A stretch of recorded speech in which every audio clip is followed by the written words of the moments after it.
하나님 자녀가 드릴 영적 예배라는 제목으로 말씀 증거하겠습니다. 하나님께서 우리에게 어떻게 예배 드리라 라고 말씀하시냐니까 거룩한 산제물로 드리라 이렇게 말씀하고 있습니다. 예수님이 오시기 전에는 이스라엘 중심으로 하나님께서 예배를 받으셨는데요. 어떻게 예배를 드렸을까요? 좀 알 필요가 있겠죠. 지금 같은 예배는 아닙니다. 이스라엘 사람들, 지금도 마찬가지지만 그들이 생각하는 예배는 하나님께 희생 제물을 드리는 제사의 의미를 가지고 있습니다. 물론 지금처럼 하나님의 말씀을 듣는 그런 예배가 없는 것은 아니었습니다. 구약에 아담과 하와가 타락한 이후에 하나님의 언약이 자녀들에게 전달되어졌지요. 그리고 모세가 십계명을 받은 이후 이 십계명을 전달하고 율법을 전달했습니다. 또 많은 선지자들이 하나님의 말씀을 받고 이스라엘 백성에게 전달했습니다. 그러나 이는 예배라는 의미를 가지고요 하나님의 말씀을 전달한 것은 아닙니다. 선포한 거지요. 지식을 알려준 겁니다. 이러다가 이스라엘이 완전히 멸망받아 버렸습니다. 이 바벨론에게 완전히 포로가 되어버린 거죠. 그러니까 이 하나님께 제사를 드리는 예배를 이제 행하기가 굉장히 어려워졌어요. 그때 만들어진 것이 예수님이 오신 당시에 회당이라는 문화가 만들어진 겁니다. 그래서 이 제사라는 제도를 드리기 어려우니까 회당을 만들어서 안식일을 지킨 것이죠. 그러면서 이제 말씀을 들은 겁니다. 그러나 예배를 지킨다, 예배를 드린다 그런 의미보다는 안식일을 지킨다라는 의미가 강했습니다. 그래서 예배의 주 메인은 뭐냐 하면은 하나님께 제물을 드려서 제사를 드리는 거였어요. 성경에 나온 첫 번째 예배 아시죠? 창세기 4장에 나오지 않습니까? 가인과 아벨의 예배입니다. 하나님이 가인의 제물은 안 받았다고 나와요. 또 아벨의 제물은 받았다고 나옵니다. 왜 아벨의 제물은 받고 가인의 그 제물은 안 받았습니까? 아벨의 이 예배는 받았는데 이 가인의 예배는 안 받았거든요. 많은 분들이 가인은 정성이 부족하다라고 얘기하죠. 정성 없이 대충 했다 이렇게 얘기하시는 분들이 많이 있습니다. 근데 거기에 대한 대답은 히브리서 11장 4절에 분명히 나옵니다. 하나님이 그 예물에 대해서 증거하였다. 예물이 뭐였습니까? 피제사거든요. 그래서 아담이 타락한 이후에 바로 준 얘기가 여자의 후손이 뱀의 머리를 상하게 할 것이다. 모세를 불러놓고 주신 말씀이 너희는 나가서 희생 제사를 드려라. 이 말을 하셨거든요. 사실은 이 아벨은 이 양을 치는 인물이었고 가인은 농사를 짓는 사람이었습니다. 여러분 알다시피 노아 홍수 이후에 고기를 먹었거든요. 그렇습니까? 성경에 창세기 9장 3절이 나옵니다. 모든 산 동물은 너희의 먹을 것이 될지라 이렇게 나옵니다. 과거의 노아 홍수 이전에는 고기를 먹지 않았어요. 그러니까 사실은 아벨은 먹고 사는 직업이 아니에요. 가인은 농사를 지으니까 당연히 먹고 사는 직업이에요. 근데 아벨은 그럼 굶어 죽어야 됩니까? 그때 가인과 아벨만 있었습니까? 아담과 하와가 많은 후손들을 배출했을 때거든요. 그러니까 가인은 자기의 곡식을 가지고 아벨한테 가서 양을 사야 돼요. 그래 그 곡식을 가지고 아벨은 또 먹고 사는 거예요. 그렇게 하나님이 제도를 만들었는데 사실상 곡식으로 예배를 드렸거든요. 그 말은 자기 마음대로 예배 드린 거예요. 하나님 받지 않으시죠. 왜 이스라엘의 예배가 피를 뿌리는 제사 위주로 예배를 만들었냐는 거예요. 왜 그러냐 하면은 지금은 우리가 그럴 필요가 없는데 그때는 그래야 되거든요. 인간이 하나님 앞에 갈 수가 없는 거예요. 뭐 때문에요? 죄 때문에 갈 수가 없어요. 그래서 피 흘림이 없이는 제사함이 없는 겁니다. 그래서 이 희생제사를 드리는 거예요. 그게 구약시대의 제사의 방법이었거든요. 근데 이제 이게 모세가 십계명을 받고 레위기를 보시면 이때부터 굉장히 제사가요, 복잡해지기 시작합니다. 제사가 5개의 제사가 있거든요. 이 무슨 제사냐면 번제, 소제, 화목제, 속제제, 속건제 뭐 이런 게 있습니다. 근데 이게 이제 이 소제를 빼놓고는 전부 다 피를 뿌리는 희생제사예요. 근데 이게 굉장히 복잡해요. 아무거나 짐승을 가져와 가지고 죽이는 게 아니란 말이에요. 방법이 있어요. 예를 들면은 모든 제사마다 다 방법이 있는데 최고 대표적으로 많이 드리는 것이 번제였거든요.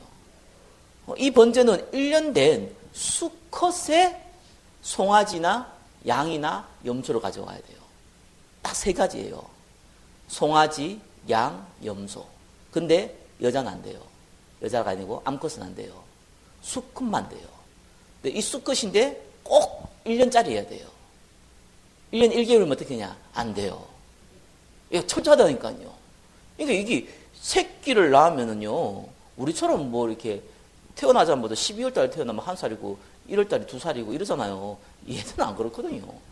이쪽 문화는 그렇지 않아요. 정확하게 1년이 돼야지 1살입니다. 그러니까 태어난 지 1년. 그러니까 이까지 다 기억하고 있는 거예요. 이 정도로 이게 복잡해요. 그러면서 물론 예외는 딱 한 가지 뒀어요. 가난한 사람들을 위해서. 비둘기는 예외였어요. 비둘기는 몇 년 이런 거 없어요. 암컷, 수컷 이런 거 없어요. 일단 구분이 안 되잖아요. 가난한 사람들은 그걸 들이대. 나머지는 반드시 좀 부자다. 송아지. 조금 그렇다. 그냥 중간층이다. 양이나 염소. 꼭 1년짜리를 가져가야 돼요. 꼭 수컷을 가져가야 돼요. 그러면서 어떻게 하느냐? 제물 딱 드리러 가는 사람이요. 처음에 이 예배처에 가는 겁니다. 회막문이라고 그러죠. 그 앞에 딱 가요. 그래서 누가 안수를 하냐면요. 이 예물을 드리는 자가 안수를 해요. 자기 죄를요, 고백을 해요. 그리고 나고 예물을 드리는 자가 이 짐승을 가진 자가 칼을 가지고 가거든요. 목을 딱 쳐요. 피를 받아내요. 그릇에다가. 그것을 받아가지고 제사장에게 전달해요. 그러면 이 제사장이요, 이걸 딱 가지고 제단에 뿌려요. 그 뿌리는 가운데 또 제물을 드리는 자는 이 짐승의 껍질을 벗겨요. 이 목을 치고, 여러분 혹시 저기 도살장에 가봤습니까? 도살장은요, 이게 아주 보니까 간단하더라고요. 일단은 이제 기절시켜 놓고 움직여요. 그러니까 이 짐승이 뭐 딱 이게 기절시켜 놓으니까 뭐 소리도 못 지르죠. 근데 이제 이건 이때는 그 기절시켜 놓고 하는 거 아니에요. 살아있는데 그냥 목을 벤단 말이에요. 그럼 여러분 목에서 피가 흐르면은 그냥 빽 하고 죽습니까? 안 죽어요. 몸부림치죠. 그 상태에서 이제 껍질까지 빗깁니다. 잔인한 거예요, 어떻게 보면은. 예수님 십자가에 죽으신 거는 얼마나 잔인한 짓인지 몰라. 그걸 미리 다 제도를 통해서 알려줬어요. 그리고요, 각을 떠요. 각을 뜬단 말이 알죠. 껍질을 벗겨놓고 막 각을 뜹니다. 그리고 나서 그거를 제사장에게 줘요. 그러면 이 제사장이 그걸 가지고 와서 이제 막 내장 뭐 이런 것들은 불사르고 막 이럽니다. 이걸 이제 실제로 행하는 거예요. 이게 자주 할 수 없죠. 짐승도 귀하기 때문에 아무나 할 수 있는 거 아니에요. 보통 1년에 한 번 정도 해요. 그러니까 이게 이제 이 예수님 당시에도 이 유월절 행사할 때 막 짐승들 되고 예수님이 그때 막 상을 띄우고 하죠. 그 물건 팔고 하니까 이만큼 복잡해요. 철저하게 지켜야 되는 거예요. 이렇게 하니까 돈 많이 들어요. 시간 많이 들어요. 정성 많이 들어요. 그뿐만 아니라 이 제사장 중에서는 대제사장이라는 인물이 있거든요. 그 사람은 그냥 제사를 드리는 게 아니라 1년에 한 번 성막이나 이 성전에는 꼭 그 두 가지를 구분해요. 한 군데를 특별하게 구분해 놓는데 그것이 지성소라는 곳이에요. 1년에 한 번 대제사장이 들어가는 거예요. 거기에는 속죄소가 있는데 그거를 이제 들어가면은 아무나 못 들어가요. 대제사장도 들어갔다가 죽을 수 있어요. 죽일 수 있기 때문에 그냥 안 들려보내고 반드시 몸에다 밧줄을 거는데 그 밧줄에다가 방울을 드러나요. 왜냐하면 거기에는 1년에 한 번 이스라엘 죄를 회개하기 위해서 들어가는데 들어갔다가 죽으면 어떡합니까? 하나님 안 받으시면 죽거든요. 죽으면은 그 시체를 건져내야 될 거 아니에요. 그럼 다른 사람이 들어가면 또 죽어요. 아무나 못 들어가기 때문에. 그렇기 때문에 밧줄을 잡아매는 거예요. 그리고 만약에 이제 오랫동안 반응이 없고 소리도 안 들리면 끄집어내는 거죠. 이만큼 제사라는 것이요. 한편으로는 이렇게 굉장히 경건하면서, 한편으로는 굉장히 무서우면서, 한편으로는 굉장히 시간과 정성과 돈이 많이 들면서 해야 되는 예배예요. 이것이 이스라엘이 드렸던 예배고 하나님이 직접 알려주신 예배의 형태였습니다. 이거를 이스라엘 사람들은 너무너무 잘 알고 있거든요. 그 각을 가지고 지금 바울이 뭐라고 얘기하냐면은 너희 몸을 거룩한 산제사로 드리라고 한 거예요. 쉽게 말해가지고 너희들이 짐승이 되라는 거예요. 복음을 좀 이해 못하면요, 이 말을 들으면은 특히 이스라엘 사람들이 이 말을 들으면은 굉장히 섬찟한 겁니다. 한번 생각을 해보세요. 여러분이 목을 쳐서 껍질을 벗겨서 각을 떼서 드리는 거잖아요. 그와 같이 여러분을 드리라는 거잖아요. 이게 어떻게 잘못 이해하면 굉장히 곤란해지죠. 그 많은 기독교인들이요, 복음을 이해 못한 이스라엘처럼 이 문장을, 이 본문을 해석하기 때문에 제가 이 얘기를 드리는 겁니다. 이 말을 일일이 진짜 알아야 돼요. 이 말을 잘못 이해하니까요, 많은 분들이 이렇게 생각을 해요. 죽도록 충성하라. 성경에는 그런 말을 했습니다. 죽도록 충성하래요. 뭘 위해서? 아무튼 죽도록 하래요. 열심히 하래요. 최선을 다하래요. 이것이 너희가 드릴 영적 예배가 아니냐, 이렇게 얘기를 하는 겁니다. 이거 잘못하면 이렇게 해석되거든요. 여러분, 죽도록 충성하면 어떤 일이 벌어지는 줄 압니까? 죽어요. 네, 죽어요. 가장 죽도록 충성하면 죽지, 당연한 거 아니겠어요? 근데 하나님의 계획을 위해서 죽으면은, 그리고 순교라고 그래요. 하나님의 계획과 전혀 상관없이 죽으면은, 뭐 좀 우리 표현으로 개죽음이에요. 근데 하나님의 계획을 방해하면서 죽으면은, 이제 사단의 회가 되는 거죠. 여러분, 죽도록 충성하게 죽으면 어떤 일이 벌어지겠습니까? 셋 중에. 어느 거 되겠어요? 순교? 1번. 2번 개죽음. 3번 사단의 회. 잘 이해됩니다. 이거 제가 뭐 농담하는 게 아니고 진짜 이해해야 되기 때문에 이래요. 사단이 회가 됩니다.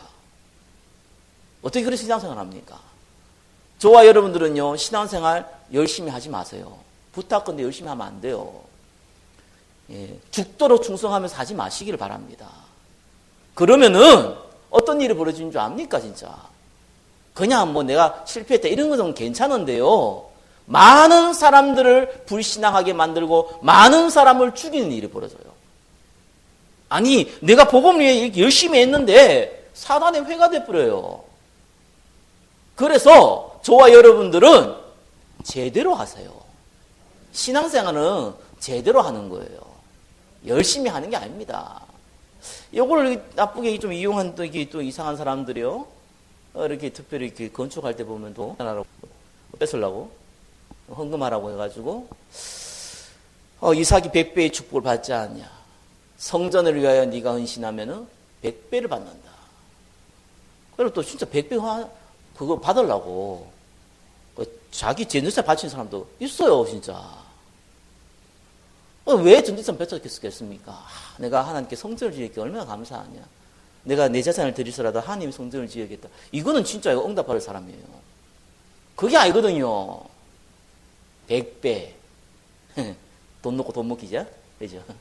1억 바치면 100억 준다는데, 야, 이거 뭐, 그 정도밖에 아니겠습니까? 이 심보로 드리거든요. 그러니까 그 얘기한 사람도 망하고, 그렇게 드리는 사람도 망해요. 주위 사람들 다 낙심돼버려요. 뭔 말인지 이해됩니까? 죽도록 충성한다는 게 그런 말이 아니거든요. 거룩한 산제물로 너희를 드려라 그랬습니다. 이 말을 이해를 하셔야 됩니다. 거룩한 산제물은 누구십니까? 너무 잘 알잖아요. 예수 그리스도. 그분이요, 십자가에서 죽으셨잖아요. 그분 하나님이시잖아요. 그래서 다 이루었다 했잖아요. 예수님 십자가에 죽을 때. 다 끝냈잖아요. 저와 여러분이 진짜로 피를 뿌려가지고 죽으면은 여러분의 죄가 용서가 됩니까? 안 돼요. 사단의 권세를 꺾을 수 있습니까? 절대로 안 돼요. 의인은 없나니 하나도 없다.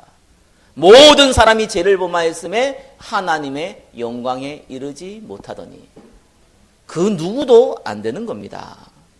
그래서 우리에게는 메시아가 필요한 거예요. 그래서 그 메시아는 히브리어고 헬라어로는 그리스도잖아요. 그리스도가 필요한 거예요. 그래 처음부터 하나님께서 약속을 주시기를 내가 여자의 후손을 보내겠다. 창세기 3장 15절. 그러면서 구약 4,000년 동안 하나님께서 수많은 인물들과 수많은 사건들과 수많은 죽음과 수많은 기적을 통해서 말을 했잖아요. 예언을 했습니다. 한 2,000가지 예언을 했는데 구체적으로 예수님에 대해서 얘기한 것만 300가지가 넘습니다. 어떤 사람은 360이라 그러고 어떤 사람은 400가지라 그러더라고요. 제가 찾아보니까 한 그 정도 된 것 같아요. 뭐 대표적인 것이 이 뭡니까? 처녀가 잉태하여 아들을 낳으리니 그 이름을 임마누이라 하리라. 기묘라 묘사라 그분은 전능하신 하나님이시라.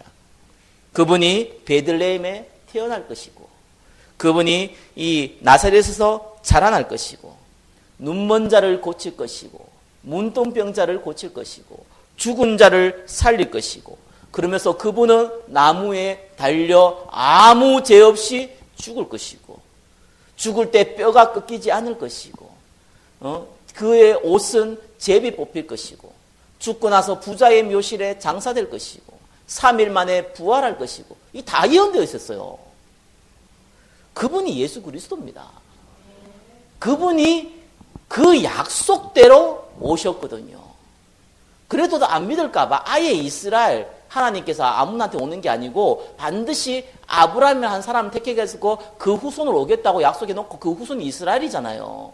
그 이스라엘 제도를요 메시아 제도로 바꿨어요. 아니 국가를 세우면은 국가를 운영해야 될 거 아니에요. 그래서 왕을 통해서 운영하는 것이 대부분의 나라의 공통점인데 이스라엘은 그렇게 안 했어요. 선지자 그 사람 통해서 나라를 움직였어요. 악한 왕들이 선지자를 죽여서 그렇지. 제사상 이 사람들 통해서 나라를 움직였다니까요. 또 왕도 세웠어요. 왕을 통해서 나라를 움직였단 말입니다. 근데 이 사람들이 그 역할을 하기 전에 머리에 기름 부었어요. 그래서 그리스도의 의미가 이 메시아의 의미가 뭡니까? 기름 부음 받았다는 뜻입니다. 그래가지고 이 국가를 어떻게 움직이냐 하면은 선지자가 하는 일이 뭡니까? 하나님 말씀 대언하잖아요. 저와 여러분들 하나님 눈을 보면 죽습니다. 죽기 때문에 하나님이 말씀을 통해 전달한단 말이에요. 그래서 선지자를 세운 거예요. 인간은 하나님 만날 수 없기 때문에 말씀을 통해서 하나님 만나라고. 우리 죄는 용서받을 수 없기 때문에 우리 죄 대신 희생제사를 드리라는 거예요. 예수님께서 대신 죽겠지만 그 전에 예표로 수많은 짐승들을 죽이는 작업을 하신 겁니다. 그 역할을 감당하는 것이 제사장. 그죠?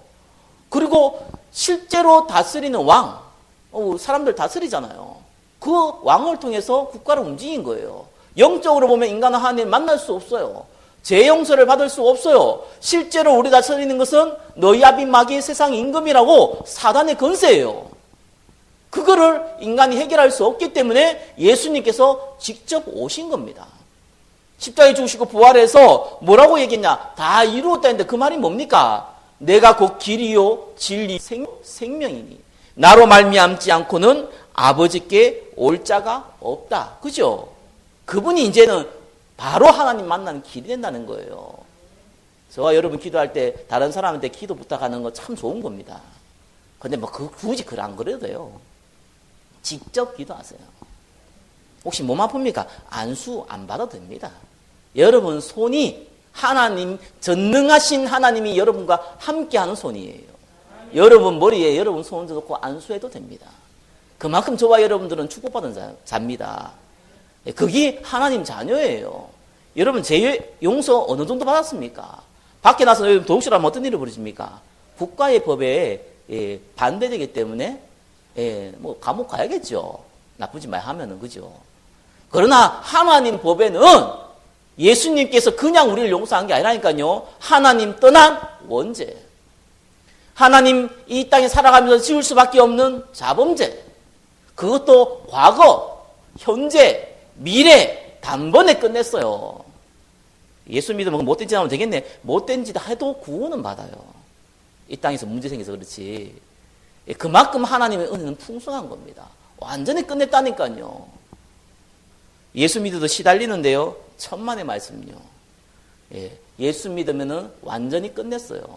사단의 권세에서 끝냈어요. 내 팔자인데요. 천만의 말씀요. 팔자 끝냈다니까요. 운명 끝냈다니까요. 십자가에서 사단의 권세를 완전히 끝냈다니까요. 너는 내 아들이라. 만왕의 왕이신 하나님이 우리와 함께 하시는데 그 누가 건드릴 수 있겠습니까? 완전히 끝내버렸어요. 그래서 산제사로 드리라는 그 말을 이해를 해야 되는 겁니다. 그게 1번이에요. 예수님이 다 끝냈으니까 진짜로 믿으라는 겁니다. 다시 한번 얘기 드릴게요. 너희 몸을 거룩한 산제사로 드리라. 예수님이 우리의 모든 문제를 십자가에 끝냈기 때문에 진짜로 믿으라. 그 말입니다. 그게 산제사로 드리는 거예요. 이러면 쉽죠? 이게 얼마나 쉬운 겁니까? 이게 어렵습니까? 전혀 어렵지 않은데요. 이거 어려워요. 그래도 사람이 말이에요. 그죠? 양심이 있지. 진짜 주책이 양심이 있지. 어떻게 우리가 그렇게 할 수 있냐? 제대로 하면 살아야 되겠냐? 좋은 얘기입니다. 나 진짜 하나님이 원하시는 것은 뭡니까? 내가 보내신 이를 믿는 것이 하나님의 뜻이니라. 알겠습니까? 진짜 산제사는 그거예요. 진짜로 믿어버려야 돼요. 안 믿으니까 자꾸 문제 생기잖아요. 불신앙 들고 사단에 틈이 타잖아요. 1번의 복음 회복이 거룩한 산제사입니다. 왜요? 1번에 1번 영적으로 죽었는데 그죠? 하나님이 해결했잖아요. 하나님 관계가 끊어졌는데 예수님이 해결했단 말이에요. 창세기 2장 17절에는 뭐라고 했습니까? 정령 죽으리라. 에베소서 2장 1절에는 뭐라고 했습니까? 죽었던 너희를 살렸다 그랬거든요. 죽어버렸어요. 영적으로 하나님 못 만난단 말이에요. 영적으로 죽었단 말이에요. 이거를 예수님이 해결했어요. 1번에 2번 죄와 재앙입니다. 그죠? 모든 사람 죄 아래 있습니다. 단번에 끝냈어요. 과거, 현재, 미래. 그래서 여러분이 의인입니까? 죄인입니까? 이게 몇 번 얘기다. 여러분 의인이에요. 저 뭐 이상한 파 이제 구원파인지 뭔지 와가지고 너는 의인이냐 죄인이냐 묻더라고요. 의인이다 이러면요. 이 사람들 헷갈려요. 분명히 죄인이라고 얘기를 해야 되지. 그 다음에 답이 나오는데 의인이래. 자기도 헷갈리죠. 자기도 헷갈려요. 내가 반대로 묻거든요. 니는 의인이냐 죄인이냐. 그러니까 고민하더라고요. 자기도 헷갈리는 주제에 그 질문을 하고 있대요. 로마서 8장 2절이죠. 죄와 사망의 법에서 너를 완전히 해방하였다. 그죠? 1번에 3번 사단과 운명을 해결했습니다. 너희 아비 마귀. 요한복음 12장 31절에는 세상 임금 예수님께서 사단의 대가리를 박살내셨습니다. 그래서 예수님이 십자가에서 다 이루었다 했어요. 이 사실을 믿는 자, 영접하는 자, 곧 그 이름을 믿는 자 뭐라고? 하나님의 자녀가 된다고요. 고린도서 3장 16절에는 하나님의 성령이 너희 안에 거하신다는 거예요. 얼마나 감사합니까? 거룩한 산제사 진짜 믿으라는 겁니다. 이걸 보고 복음 회복이라고 그러는 거예요. 자, 문제는 아멘 했는데 실제로는 안 믿어지는 게 많아요. 안 믿어진다기보다는 실제는 인정은 안 해요. 왜냐하면은 당장 내 발등에 불등 떨어진 게 많거든요. 문제되는 게 많단 말이에요. 이게 좀 어렵단 말이에요. 아니, 옆에 사람이 죽어가도요, 내 손가락에 가시가 박힌 게 사실은 더 고민입니다. 모든 사람의 공통점이에요. 사실 나는 어렵단 말이에요. 아니, 집이 들어오면은 그냥 뭐 치우면 되는데, 이게 그런 문제가 아니란 말이에요. 실제로요, 네 가지 문제는 거의 다 걸려 있습니다. 구원받은 성도도 다 걸려 있습니다. 보니까 그래요. 누가 설명을 잘 해놨던데, 제가 봐도 그래요. 뭐니 해도 뭐니라고? 일단 돈 문제 많이 걸려 있어요. 아니, 내가 또 돈이 좀 적구나. 이 정도는 괜찮은데, 돈에 너무너무 목말라 있어요. 가난하니까. 아니, 부자면 그렇게 목말라 하지 않는데, 가난하니까. 아니, 부자도 목말라 하지만, 조금 욕심 때문에 목말라 하지만, 실제로 내가 지금 없어갖고 당장 나한테 지금 먹고 사는 것도 고민이니까. 그건요, 당해본 사람 말아요. 이게 고민이란 말이에요. 내가 좀 몸이 건강이 안 좋다, 이건 괜찮은데, 암이 또 걸려요. 불치병이 또 걸렸단 말이에요. 당사자는 굉장히 힘들어요. 예수님이 믿으면 된다, 이렇게 얘기하지만 그분이 아멘 하더라도 속으로는 어쩌냐, 이럽니다. 어렵단 말이에요. 그게 건강 문제. 보니까 주로 이제 세 번째는요, 제 많은 게 뭐냐 하면은 가정이 문제더라고요. 위기가 많이 찾아오죠. 갈등도 많이 찾아오고요. 뭐 고부 간의 갈등, 뭐 부부 간의 갈등, 이 부자, 뭐 모자 간의 갈등들이 있는데 이게 이제 도가 심한 경우가 많아요. 뭐 심지어는 막 부모가 자녀를 죽이기도 하는 그런 일이 실제로 벌어지잖아요. 이런 갈등들이 의외로 많습니다. 가문의 갈등. 근데 이게 또 개인으로 다가오는 영적 문제도 있거든요. 이게 이상하게 내가 이렇게 예수 믿었는데도 불구하고 이 시달리는 거예요. 이상하게 정신질환 문제가 해결이 안 되는 거예요. 내가 예수 믿는데도 우울증이 있는 거예요. 예수 믿는데도 뭔가 자꾸 중독되어 있는 거예요. 이게 해결이 안 되네요. 그게 아주 심하면 확 드러나는데 이게 아주 심하지도 않아요. 이게 숨겨져 있어요.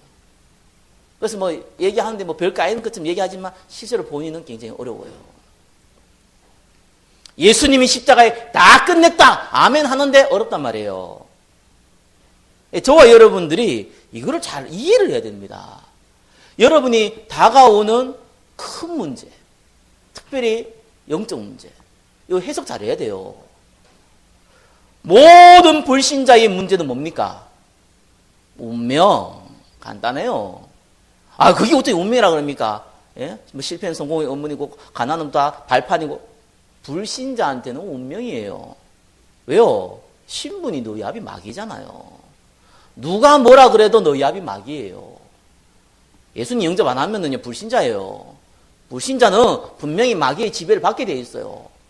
그래서 죽어서 당연히 지옥, 마귀가 가는 곳, 너를 위해 준비한 지옥 가게 돼 있어요. 그런데 구원받은 하나님의 자녀는 성령이 여러분과 함께 하신다니까요. 여러분 좀 속을 욕하고 에이라이 뭐 이렇게 해도 안 떠난다니까요. 뭐 어린아이들은 뭐 콜라 먹으면은 예수님이 안에 계시는데 예수님 얼굴이 색깔이 까매져서 내가 콜라도 먹는다가 그런 아이도 있는데, 예? 그런 차원의 문제가 아니라 진짜 우리와 함께 하시거든요.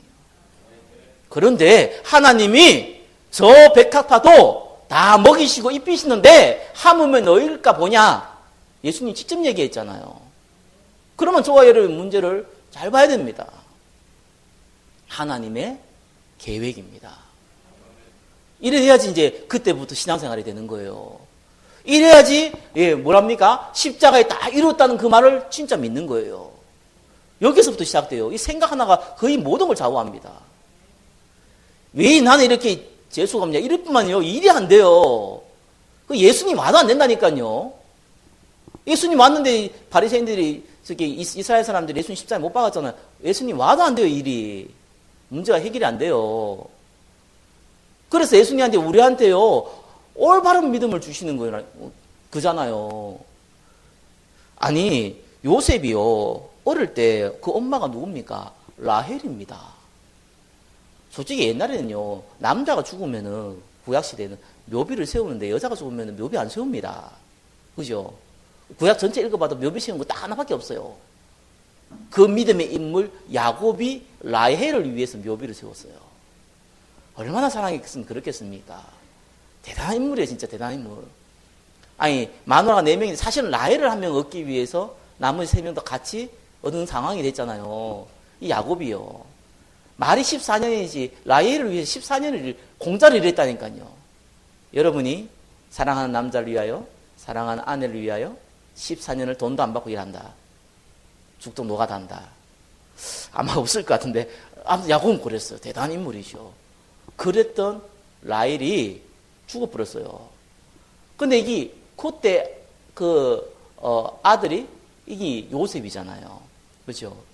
이 요셉이 3살, 4살 때 어때 죽었단 말이에요. 가장 엄마의 손길이 필요할 때 죽었어요. 그러면은 요셉은 참 안 됐다 이래야 될 거 아니겠습니까?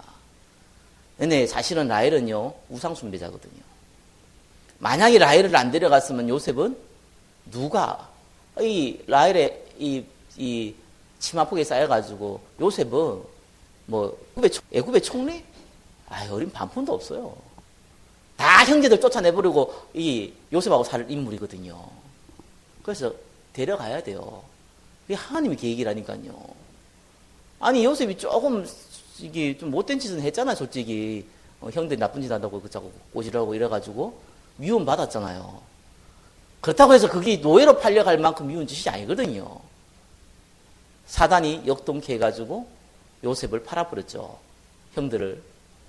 그런데 여기는 하나님 계획이 있단 말입니다. 지금처럼 그냥 그런 노예가 이게 아니잖아요. 이때 당시 노예는 완전 짐승이지 않습니까? 거기에 하나님 계획이 있잖아요.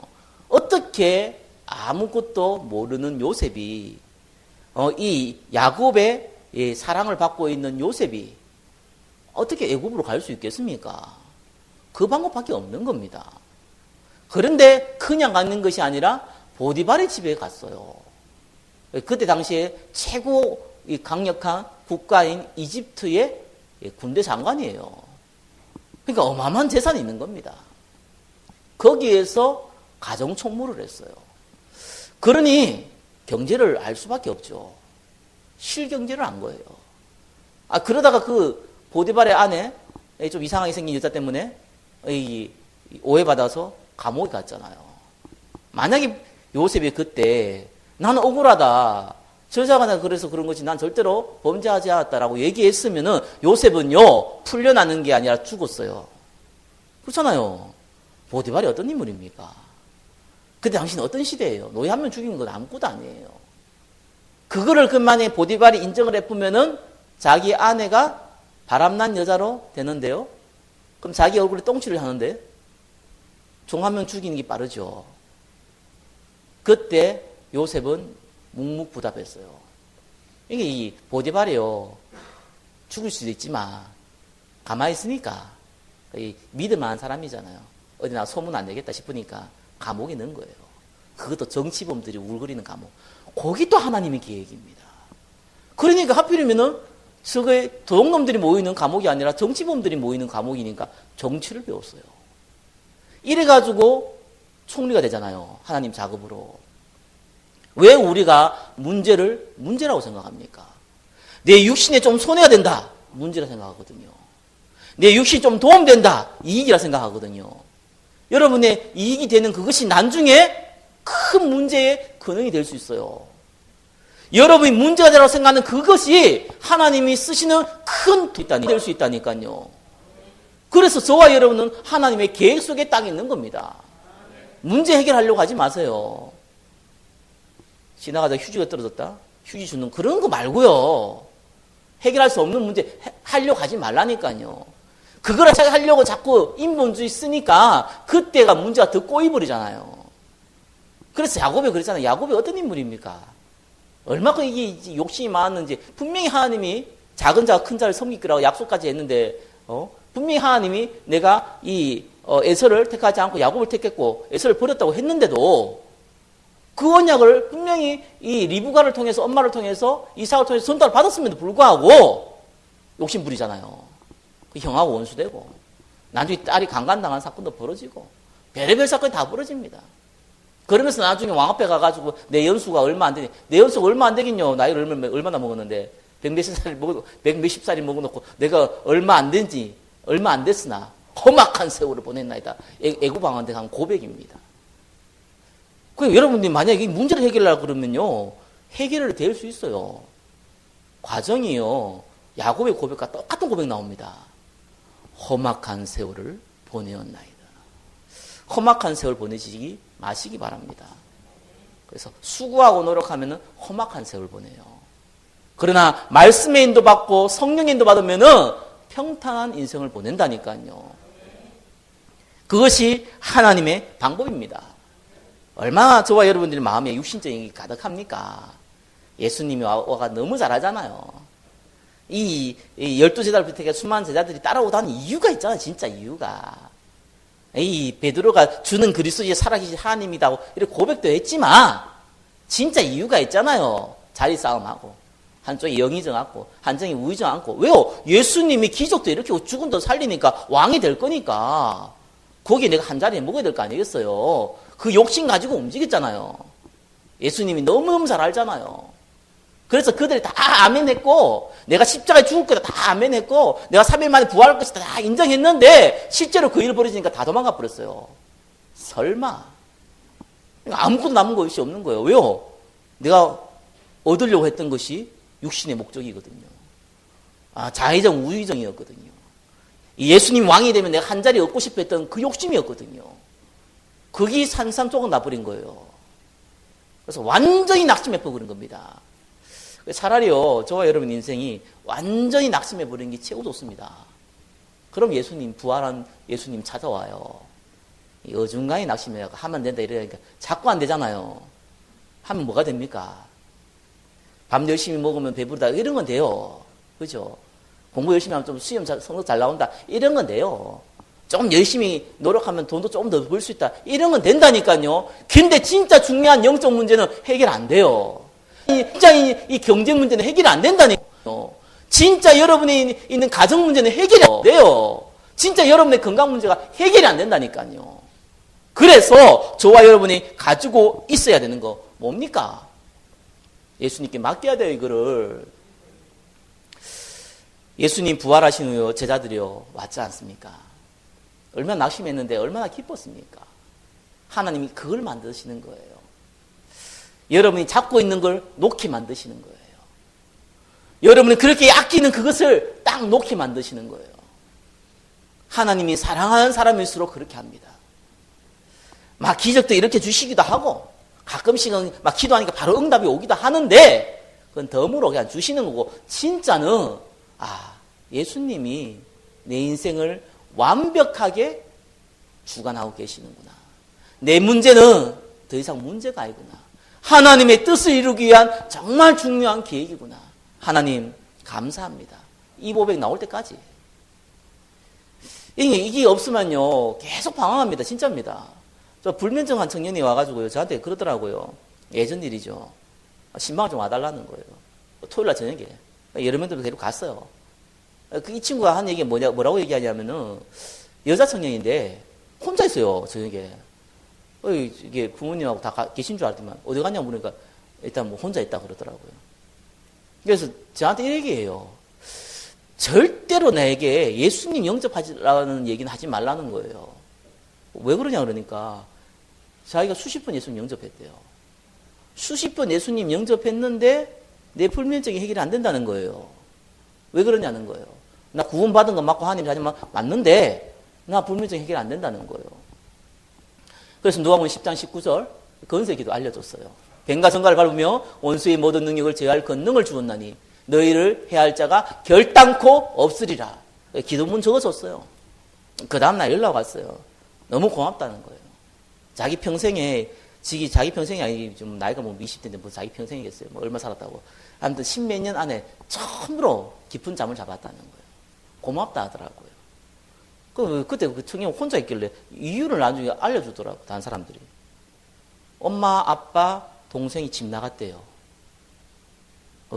영적 문제가 전 집 나간 게 아니고 걔 때문에 못 살아가지고 방 하나 얻어가지고 살고 있대요. 야, 나 그런 거 처음 봤어요.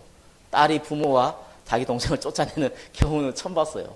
얼마나 괴롭힘 당했으면은 부모가 집을 나가겠어요. 그래, 세상에.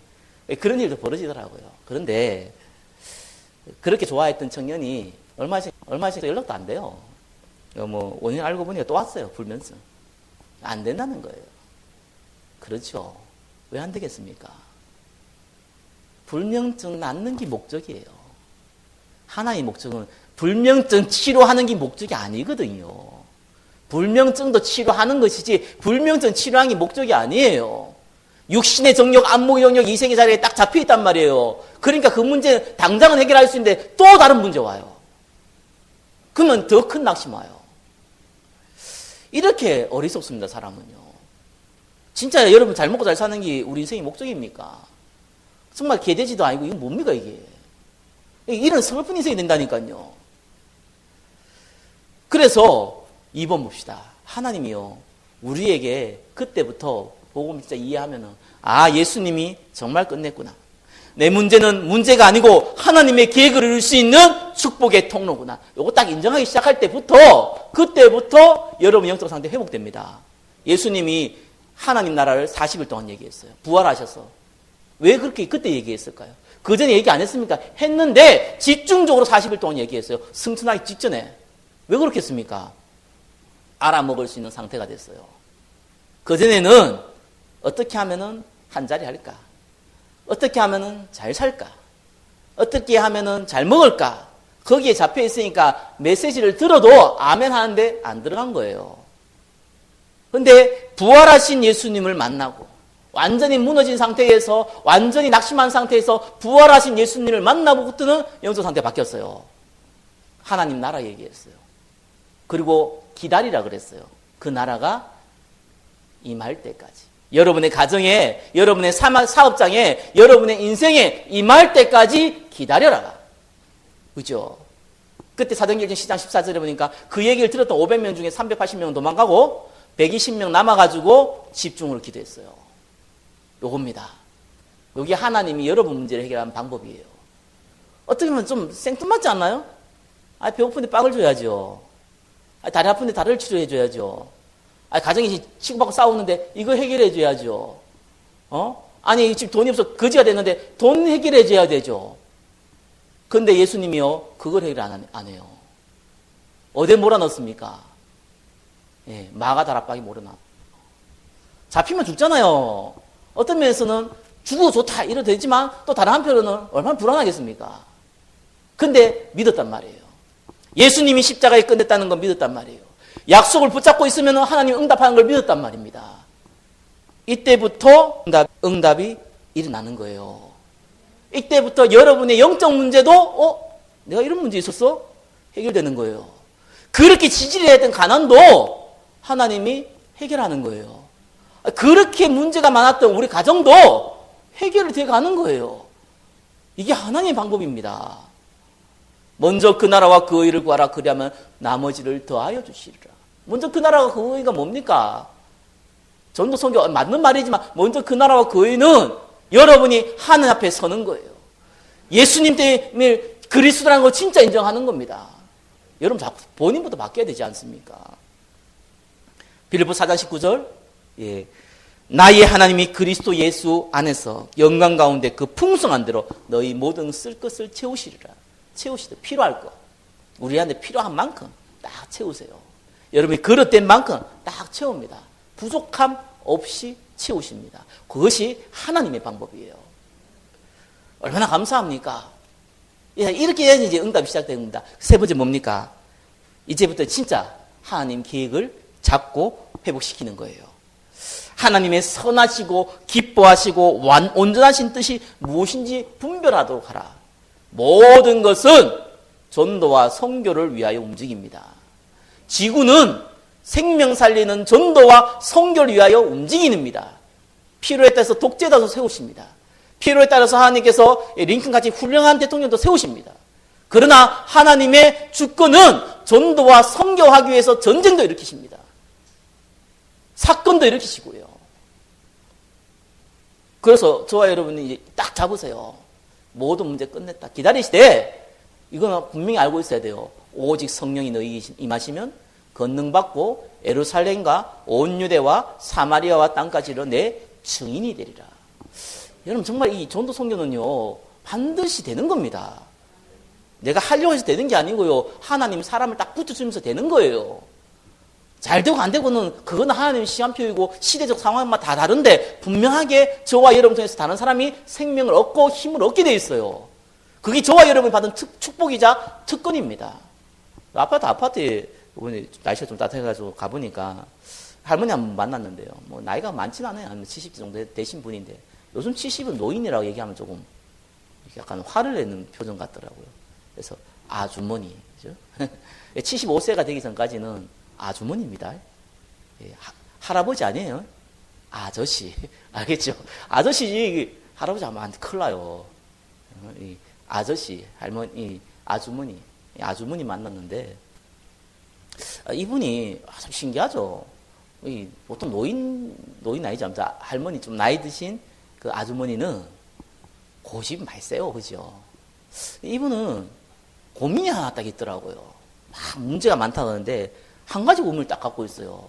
어떻게 하면은 천국 갈 수 있냐? 신기하죠? 나 너무 신기하더라고. 이런 사람도 있구나. 노인이라 나이 많은 아주머니는 좀 힘들거든요. 이런 분이 있더라. 어디 다니냐? 캐톨릭 다녀요. 천주교 다니더라고요. 그래서 원죄 얘기하니까 원죄 알아듣더라고요. 의미가 달라서 그렇지 단어는 많이 들었어요. 그래서 또 아담과 하와 얘기하니까요. 아담과 하와에 대해서 알긴 알아요. 내용을 다르게 알아서 그렇지. 알긴 알아요. 설명해 줬어요. 쭉 설명해 주고 구원은 단번에 받는 것이다. 이 영접하는 자 곧 그 이름을 믿는 자는 하나님의 자녀가 되는 권세를 주셨다. 앞으로 착한 일 많이 하고 선한 일 많이 해서 구원받는 거 아니다. 행위로 구원받지 못한다. 이 설명을 하고 예수님을 영접하는데요. 내가 물어봤어요. 이렇게 앞으로 당신이 죽으면 어떻게 되겠냐 물어봤어요. 저한테 따지더라고요. 예수님이 나와 영원히 함께 있겠다고 얘기했지 않냐라고 이렇게 얘기해야 돼요. 보통 그렇게 얘기 안 하잖아요. 총 갈 겁니다. 안 그러고 이렇게 얘기할 거 아니에요. 왜 묻냐는 거예요. 예수님 나와 함께 있다고 당신이 얘기해놓고 확실히 들어가 버리더라고요. 들어가가지고 이분 생명 들어가고 생각이 딱 들더라고. 그래서 이제 내가 안 할 얘기를 조금 했어요. 안 할 얘기가 아니라 이제 천주교 다니니까 천주교는 기독교 개신교의 형님이 아닙니다. 적그리스도예요. 적그리스도 가면 안 되잖아요. 그래서 내가 천주교 하지 마라. 천주교는 예수님을 믿는 게 아니고 예수님도 믿는다. 그죠? 저 다른 사람도 그 고해성사도 해야 되고 이것도 다 해야지만 이렇게 선한 일도 해야지만 천국 갈 수도 있다라고 얘기한다. 그래서 예수가 그리스도를 부인한 거 지난주 얘기했죠. 요한일서 2장 22절 적그리스도거든요. 그래서 한번 해봤어요. 보통 보험자하고요 천주교한테 보험자가 그 얘기 안 하거든요. 하면은 열려요. 자기가 오래 다녔으니까 기분 나쁠 거 아니에요. 아무리 그래도 그렇지. 근데 이분이요 열 안 내대요. 그럼 어떻게 해요? 이러더라고요. 갈등하더라고요. 그래서 제가 교회 와라.